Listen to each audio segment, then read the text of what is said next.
સુતા બેઠા જાગતા ધર્મ નેમ રહેવું ધરી. સુવામાં બેસવામાં ઉઠીએ ત્યારે આપણે ધર્મનો વિચાર કરવો. શું ત્યારે એમને સીધા જઈને પથારીમાં લાંબા ટાંટિયા કરીને સુઈ ન જાવ. બેસી થોડી વાર માટે ભગવાનનું ધ્યાન કરી અને પછી આપણે શું ભગવાનનું ચિંતન કરતા કરતા સુવાનું છે. વળી બેઠા હોય ને ઘણા માણસો નવરા હોય, નવરા બેઠા નખો દવાડે. શું નવરા બેઠા હોય કઈ જ ન હોય, બસ ખાલી ખાલી નિંદા કુથલી કરીને ટાઈમ પાસ કર્યા કરે. નહીં, બેઠા છો ને તમારી પાસે સમય છે, ભગવાનનું ભજન કરો, ભગવાનનું ચિંતન કરો, સ્મરણ કરો. જાગતા જાગો ત્યારે પણ ઉઠીને સીધા ડબલું ખણીને બાથરૂમમાં ભાગી ન જવાનું. શું કરવાનું? પહેલું બેસી ભગવાનનું ધ્યાન કરવાનું, ભગવાનનું નામ સ્મરણ કરવાનું, ભગવાનને આભાર માનવાનો, થેન્ક યુ કહેવાનું કે હે પ્રભુ, રાત્રે તમે મારો શ્વાસોશ્વાસ ચાલુ રાખ્યો અને સવારે પાછો મને સારો નવો તમે જગાડ્યો, એ બદલ પ્રભુ આપનો ખૂબ ખૂબ આભાર. આ રીતે ભગવાનને યાદ કરવા, આવી રીતે હરેક વાતની અંદર ધર્મને આપણે જાળવી રાખવાનો છે. હવે હાલીએ ચાલીએ ત્યારે પણ ધર્મની સાથે જ આપણે ચાલવાનું, હાલવાનું સ્વામી આગળ બતાવે.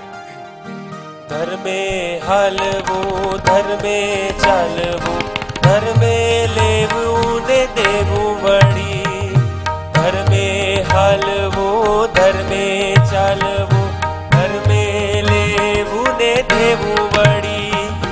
ધર્મે રહેવું, ધર્મે કહેવું, ધર્મે લેવી વાત સાંભળી. ધર્મે રહેવું ને ધર્મે કહેવું, ધર્મે લેવી વાત સાંભળી. સ્વામી કે ધર્મે ચાલવું, ધર્મે હાલવું, ધર્મે લેવું ને દેવું વળી. એક એક ક્રિયાની અંદર આપણે ધર્મ મર્યાદાનું પાલન કરવાનું છે. હાલતા ચાલતા પણ આપણે ધર્મનું ધ્યાન રાખવાનું છે. હાલ્યા જાતા હોય ત્યારે આપણા પગ નીચે કીડી મકોડા કે દબાઈ ન જાય, કોઈની હિંસા ન થઈ જાય, એમ આપણે જોઈ દ્રષ્ટિ પૂતમ નિષેધ પાદમ, આપણે જગ્યાને જોઈ અને ચાલવાનું છે. ચાલતા ચાલતા પણ પ્રભુનું સ્મરણ કરવાનું છે. વળી જ્યાં ન જવાની જગ્યા હોય ને ત્યાં ક્યારે જાવું નહીં. જ્યાં ગંતવ્ય છે, જ્યાં જવાય એ જ માર્ગે આપણે હાલવું ચાલવું જોઈએ. વળી ધર્મે લેવું, ધર્મે દેવું. ધર્મે લેવું એટલે આપણા હકનું હોય ને ઈ લેવું. હા, આવા દ્યો, બસ ગમે ત્યાંથી, એમ મારું છે કે નથી, કેનું છે જોયા વિના બસ લીધા જ કરવું, એ ધર્મે લીધું ન કહેવાય. મારા પરસેવાનું હોય એ જ મારે લેવું, મારા અધિકારનું છે એ જ મને જોઈએ, બીજું ના જોઈએ. આ ધર્મે લીધું કહેવાય. ધર્મે દેવું એટલે જ્યાં આપણે દેવાની જરૂરિયાત છે ત્યાં દેવું. દાન કરવામાં પણ પાત્રતાનો વિચાર કરવો પડે. સંતોએ કીર્તનમાં લખ્યું કે અપાત્રને દાન દેવું એ તો બીજ ખાર પટમાં વાવ્યા બરાબર છે, કે બીજ વાવી દીધું ઉગશે નહીં. એમ કુપાત્રને દેવાય નહીં, સત્પાત્રને ત્યાં આપણે દાન કરવું જોઈએ. જરૂરિયાતમંદને આપણે મદદ કરીએ. અને દેવામાં પણ નીતિ હોય છે કે આપણું કમાયેલું હોય એ આપણે દાન કરીએ. બીજાનું લઈ અને બસ ખાલી નામના મેળવવા માટે આપણે આપી દઈએ તો એ પણ અધર્મ છે. વળી કહે છે ધર્મે રહેવું, ધર્મે કહેવું, ધર્મે લેવી વાત સાંભળી. એટલે એક એક બાબતની અંદર નિષ્કુળાનંદ સ્વામી ધર્મ બતાવે છે. અને ભગવાન સ્વામિનારાયણનો પણ આ શ્લોકની અંદર એ જ અભિપ્રાય છે કે ક્યારે પણ પોતાના વર્ણાશ્રમના ધર્મનો ત્યાગ કરવો નહીં. ધર્મની અંદર આપણે જીવન જીવવું, કોઈને કંઈ કહેવું પડે ને તો એક વિવેક સભર, એક મર્યાદાથી કહેવાય. કોઈના ઉપર ગુસ્સો કરીને, ક્રોધ કરીને, ટણફેન ટે કરી અને કહી ન દેવાય. કહેવા માટે પણ એક ધર્મ છે, વિવેક છે, મર્યાદા છે. આપણાથી ઉંમરમાં મોટા હોય તો એને કેવી રીતે કહેવાય, ભલે એની ભૂલ હોય તો એને એક વિવેકથી, વિનયથી બે હાથ જોડીને કહેવાય. સરખા હોય તો તમે એને હસતા હસતા મજાક મસ્તીમાં એને કહી શકો. નાના હોય તો થોડુંક એને તમે સમજાવતા કે થોડુંક જરૂર પડે તો વઢીને એવી રીતે આપણે કહી શકીએ. એટલે કે વિવેક છે, કોઈને કઈ વાત કહેવામાં, વઢવામાં, એ ધર્મની સાથે આપણે કોઈને કહેવું જોઈએ. વળી આપણને ક્યારેક કઈ ભૂલ થાય ને કોઈ કહે ને તો આપણી ભૂલ છે તો આપણે સાંભળી લેવી જોઈએ. પછી એમ નહીં કે મને કોઈ કેમ કહી જાય, એમ ના હાલે. આપણને કોઈ કહે ત્યારે પણ આપણે સાંભળી લેવું. અને વળી સાંભળવામાં ધર્મ એટલે હા, અપશબ્દ ક્યારે કાનમાં જવાનો જ ખરાબ જગત સંબંધી શબ્દ એ ગાયના ને જગત સંબંધી બધા શબ્દ એ ના જવા જોઈએ.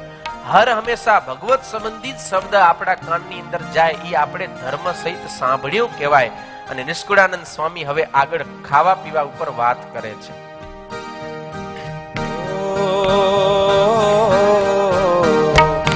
ધર્મે ખાવું ધર્મે પીવું ધર્મ વિના ધરવા પાવ કરે કરવું કામ ધર્મનું ધર્મ કરવો તન્ની ભાવ ધર્મે ખાવું ને ધર્મે પીવું ધર્મ વિના ધરવા પાવ કરે કરવું કામ ધર્મનું ધર્મ કરવો તન્ની ભાવ.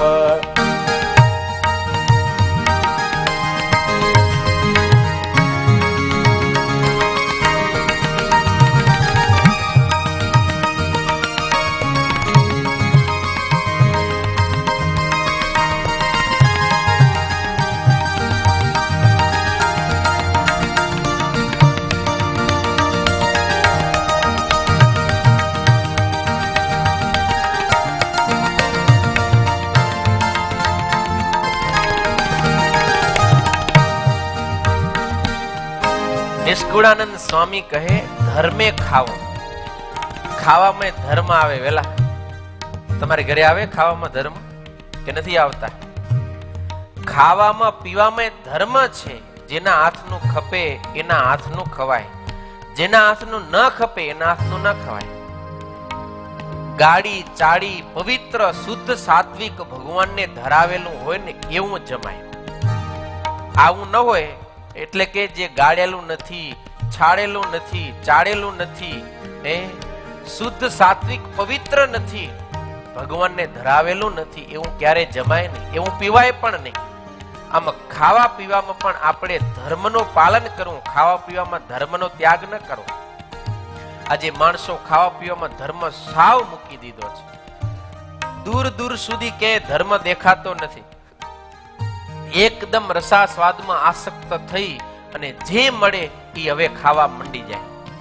પણ ભગવાનના ભક્ત હોય ને એને વિચાર કરવો. ભગવાન સ્વામિનારાયણ શિક્ષાપત્રીમાં આદેશ કર્યો સ્વધર્મનો ક્યારે ત્યાગ ન કર. આપણો ધર્મ છે કે આપણે કઈ રીતે ખાવું, એ ધર્મ પાડીને જ આપણે રહેવું જોઈએ. એ જ રીતે ખવાય. અને હરેક કામની અંદર આપણે ધર્મને ધારણ કરવો, ધર્મે કરવો તન નિભાવ. તન એટલે શરીર. આપણે શરીરને જીવતું પણ ધર્મ પાળવા માટે જ રાખવાનું છે અને ધર્મ પાળવા માટે જ આ શરીર છે. એટલે અવશ્ય જ્યાં સુધી આપણું આ શરીર રહે ત્યાં સુધી આપણે આ શરીરમાં ધર્મનું આચરણ કરવું. દેહની સ્મૃતિ છે ત્યાં સુધી ક્યારે પણ સ્વધર્મનો ત્યાગ કરવો જોઈએ નહીં.